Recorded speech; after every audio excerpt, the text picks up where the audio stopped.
Bien-aimés frères et sœurs, vous connaîtrez la vérité et la vérité vous affranchira. Ça, c'est pas moi qui le dis, c'est la Bible qui le dit.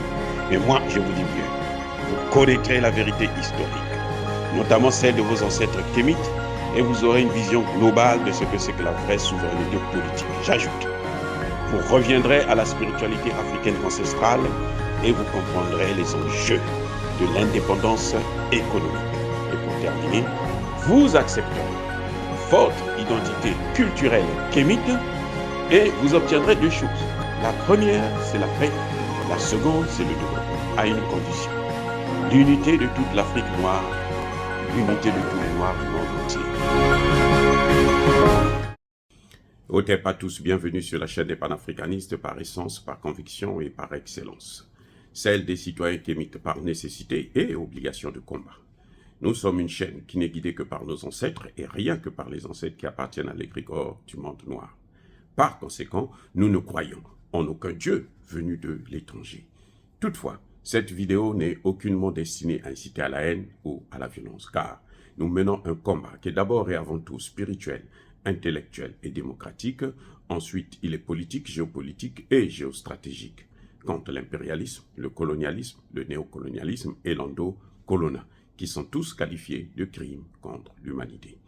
Nous menons ce combat sur la base du principe fondamental que nous avons hérité de nos ancêtres kémites, qui est celui de la Mahad, c'est-à-dire solidarité, vérité et justice. Vous êtes donc en droit de connaître la vérité et nous avons l'obligation de vous dire la vérité, rien que la vérité, afin que justice soit rendue au continent africain. Et ça, c'est notre modeste contribution dans cette noble lutte en faveur de la souveraineté, la dignité, la solidarité et l'unité africaine. C'est exactement ça que nous appelons le panafricanisme. Oh, bien-aimés frères et sœurs, je veux vous montrer une vidéo. Et c'est ce qu'on appelle le lac chinois, les dégâts que cela occasionne. C'est tout un quartier qui va disparaître dans la ville de Pointe-Noire. Ce fameux lac chinois est en train de détruire l'avenir de plusieurs familles. Donc, et nous sommes là, dans Pointe-Noire, et je vous rappelle que c'est la capitale économique du Congo-Brazzaville. Je vous laisse observer et après nous allons faire notre commentaire.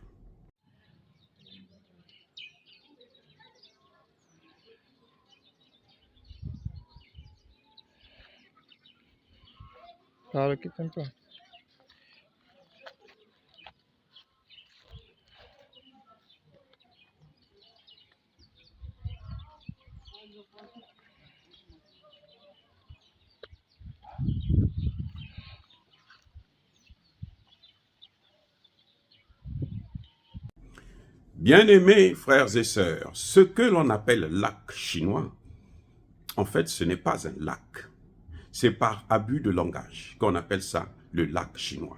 C'est pour, si vous voulez, identifier l'auteur des dégâts occasionnés, de la dévastation, non seulement de l'environnement, mais aussi de la vie de plusieurs habitants de Pointe-Noire. Imaginez-vous quelqu'un qui a travaillé pendant 30 ans, 40 ans dans la fonction publique et qui, à la fin, pendant ces 40 ans, il a construit une maison. Vous savez, quand vous travaillez pour la fonction publique au Congo, ce n'est pas évident que vous puissiez avoir 2, 3, 4, 5, 10 maisons ou 10 villas. Ce n'est pas évident. À moins que vous jouissez des biens mal acquis.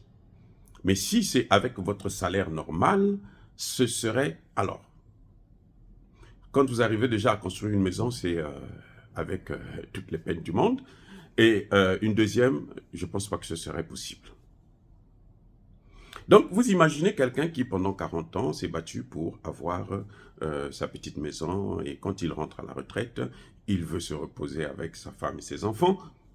Et voilà que la maison est balayée par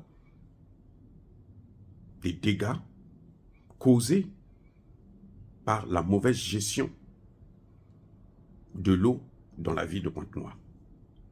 Il y a des gens qui disent que ce sont des phénomènes naturels, c'est les inondations. Non, c'est faux. Écoutez bien, écoutez ce qui se passe.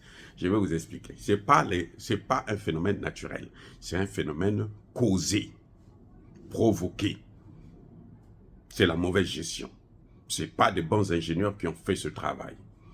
Les Chinois construisaient une route, la route Brazzaville-Pointe-Noire, la fameuse autoroute, hein, qu'on appelle autoroute aussi par abus de langage, parce que c'est une petite piste, ça. Alors, ils construisent cette fameuse autoroute, et qu'est-ce qu'ils vont faire? Ils vont creuser un trou, là où ils doivent mettre l'eau hein, usée lors de la construction de la route. Ils ont commencé à mettre l'eau. À un moment donné, le trou était devenu trop petit. Donc, l'eau a commencé à déborder. Et c'est comme ça que l'eau va maintenant rentrer dans la ville de Pointe-Noire. Cette eau-là va creuser un canal. Hein. Ça a creusé un gros trou et ça continue à s'enfoncer. Au moment où je vous parle, ça continue à s'enfoncer dans la ville de Pointe-Noire. Donc, ce qu'on appelle, on dit inondation, phénomène naturel, ça, c'est secondaire. Le problème, c'est parce qu'il y avait eu ça, la construction de la route.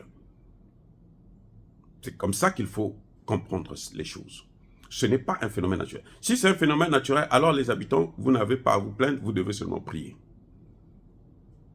Mais ce n'est pas, moi je dis, ce n'est pas un phénomène naturel, puisque j'ai de la famille qui habite dans le secteur. Et c'est d'ailleurs pour ça que je vous en parle. Et puis, Pointe-Noire, c'est quand même la capitale économique de notre pays. Nous aimons Pointe-Noire, Pantin-la-Belle, nous l'aimons et nous ne pouvons pas, en tant qu'intellectuels, rester comme ça sans apporter des solutions. Mais avant que j'apporte ma solution, que je propose en quelque sorte, parce que c'est pas moi qui gouverne le Congo. Alors, avant que je propose ma solution, il faut d'abord comprendre une chose. C'est que si on en est arrivé là, c'est que les ingénieurs congolais, d'abord, sont soit incompétents ou ils ont été corrompus jusqu'à la moelle épinière. C'est pour ça que je dis on ne peut pas appeler ça un lac. Parce que quand on parle de lac, c'est un domaine scientifique. Un lac artificiel, c'est un domaine scientifique. Le Mali est en train de se préparer pour creuser un canal. C'est aussi une forme de lac. Un canal qui va partir du fleuve Niger jusqu'à probablement Bamako. C'est ça. Ça, c'est scientifique. Un lac, c'est pareil.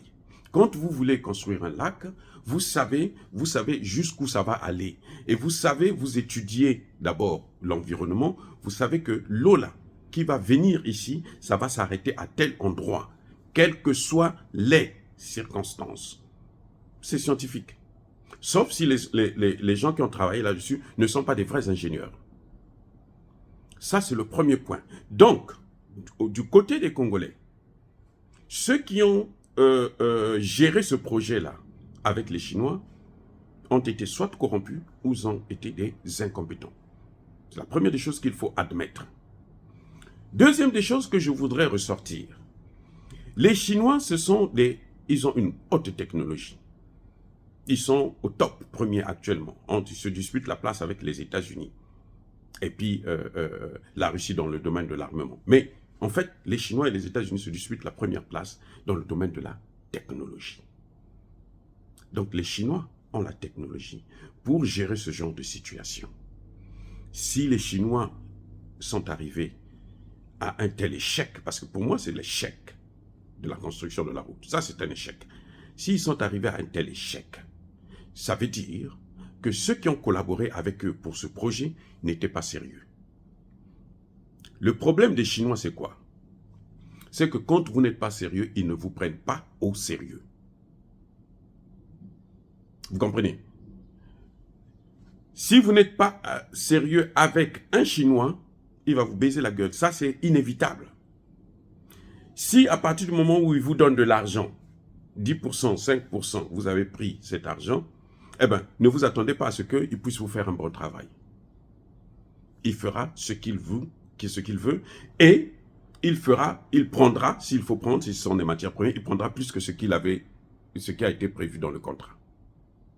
C'est comme ça que ça se suit. Parce qu'il a acheté. Il a acheté votre conscience. Il vous a acheté. Et il n'a plus de compte à vous rendre. C'est comme ça que ça se passe même en politique, au Congo-Brazzaville même. Lorsque un député vient, il achète des voix. C'est normal que quand il part, il passe les 5 ans, il ne revienne plus. Mais moi, je trouve, ces députés-là, je les trouve très, très, très gentils. Vous venez pour être élu. Vous donnez 2 000, 3 000, 5 000 aux habitants et vous êtes élu, mais vous avez acheté. Donc, quand vous partez, vous n'avez plus de compte à leur rendre. Et c'est tout à fait normal. Personne n'a le droit de se plaindre dans ces conditions. Parce que vous ne pouvez pas vendre vos voix. C'est pareil avec les Chinois. À partir du moment où ils vous ont corrompu, ils n'ont plus de compte à vous rendre. Là, je ne parle plus au niveau même pas du gouvernement. Ce n'est même pas le gouvernement. Ce n'est même pas le président. Mais ce sont les experts congolais qui ont géré ce projet, qui sont là, mis en cause directement. Comment ils ont pu laisser passer une chose pareille? Je vois aux États-Unis la construction des villes, des villas, c'est-à-dire que des cités entières. On met tout, la route, les machins, tout ça, en moins de 5 ans. On vous construit toute une cité. Je n'ai jamais vu un seul trou où on va mettre l'eau usée. Non, c'est recyclé. Je répète le mot. Recyclé. Les eaux usées, là, on les recycle.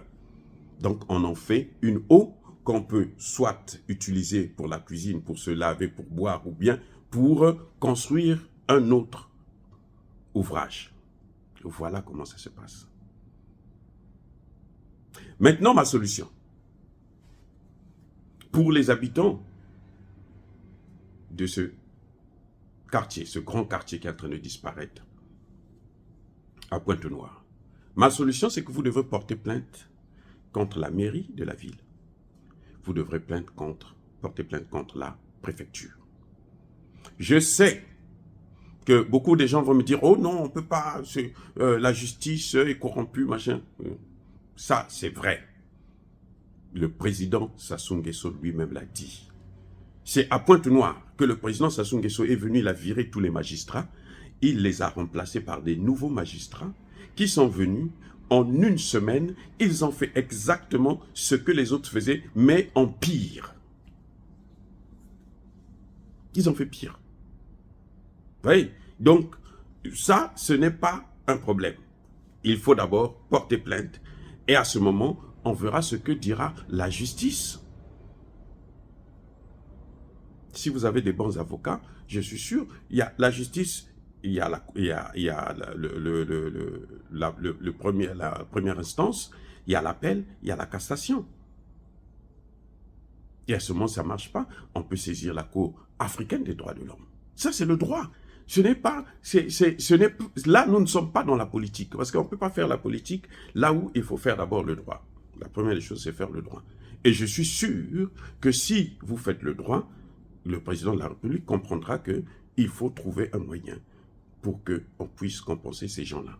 Le président saura que ce n'est pas, que vous avez droit, c'est votre droit le plus absolu. Sassou Nguesso, le président congolais, a bien dit, lorsque la démocratie est menacée, lorsque les droits de l'homme sont menacés, les hommes épris de droit doivent se lever. Et c'est ce que je fais ma part. Je vous propose, je ne demande pas d'aller marcher, faire des casses et autres, non, de saisir la justice afin que le droit puisse être dit.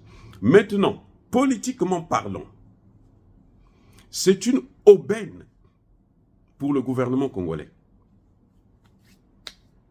Ça, c'est, on était d'abord sur le plan juridique, maintenant la solution sur le plan politique. La route Brazzaville-Pointe-Noire, les péages, là. Ce n'est pas les Congolais qui prennent ça. C'est de l'argent que les Chinois utilisent pour payer les frais, les dépenses qu'ils ont fait lors de la construction de cette route. Vous comprenez? Donc, eux, ils prennent l'argent des péages. Ça sera, je pense, pour 50 ans. Ils prennent l'argent des péages, mais entre-temps, ils ont détruit tout un quartier. Ah oui. Ils ont détruit toute une ville. quand vous détruisez, si vous prenez un animal, vous lui cassez une patte, là, hein, c'est l'animal que vous heurtez.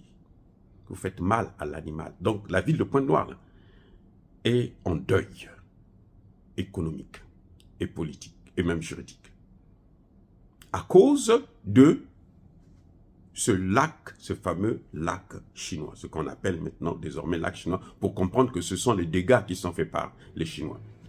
Eh bien, le gouvernement devrait demander à prendre l'argent des péages là pour dédommager les familles. Vous ne pensez pas? Ça, c'est le docteur Mabiala qui parle. Je vous donne une solution qui est simple. C'est avantageux pour le gouvernement parce qu'il peut reprendre maintenant sa route. Maintenant, même si on ne donne pas tout l'argent pour dédommager les familles, une partie, 50%, le gouvernement prend ça pour gérer les cas particuliers. Et puis, le reste, il faut dédommager ces familles. Avec l'argent des péages. Puisque c'est la route là qui a causé ça. Prenez cet argent. Les Chinois n'ont qu'à repartir bredouille. Avec les Chinois, je répète encore, si vous n'êtes pas sérieux, ils ne vous prendront pas au sérieux, ils vont faire n'importe quoi. Vous voyez les inondations au nord? C'est bien la conséquence de ne pas être sérieux avec les Chinois. Parce que quand ils viennent pour ravager les forêts, ils les ont pratiquement achetées. Donc ils prennent ce qu'ils veulent comme ils veulent. Ils prennent même des terres, ils s'en vont avec. Alors, il y a un problème. Là, c'est un cas pratique, aussi simple. L'État n'a pas besoin de prendre l'argent dans les caisses, non. Le Trésor public n'a pas besoin de financer. À moins que le Trésor public finance, et puis maintenant l'argent des péages remplace l'argent que le Trésor public a sorti. Mais ça, ce sont les Chinois qui ont fait ça. Ben, ils doivent payer. Ils doivent payer avec quoi? Mais avec le même argent de cette route-là. Oh, dire cela, c'est inciter à la haine ou à la violence. Non, non, non, non. Yaba, colère, veille à malem. Encore une fois de plus, bien aimés frères et sœurs, je persiste et je signe. Je vais donner seulement quelques pistes. Hein. Nous sommes des hommes de la non-violence. Nous avons la tête, hein, le cerveau pour réfléchir, pour penser. Et c'est ma modeste, très modeste contribution pour le bien de notre peuple, le peuple congolais que nous aimons bien, et pour le bien de notre pays, ce pays qui nous est très cher, parce que il nous a été légué par nos ancêtres. Alors, encore une fois de plus, que tous ceux qui persécutent le continent africain, qu'ils soient noirs, blancs, chinois, arabes, juifs, indiens ou qui qu'ils soient punis, maudits, foudroyés, neutralisés, écrasés, effacés par ce Dieu des Kémites et par nos ancêtres angélisés. Vive l'Afrique éternelle. J'ai dit et j'assume.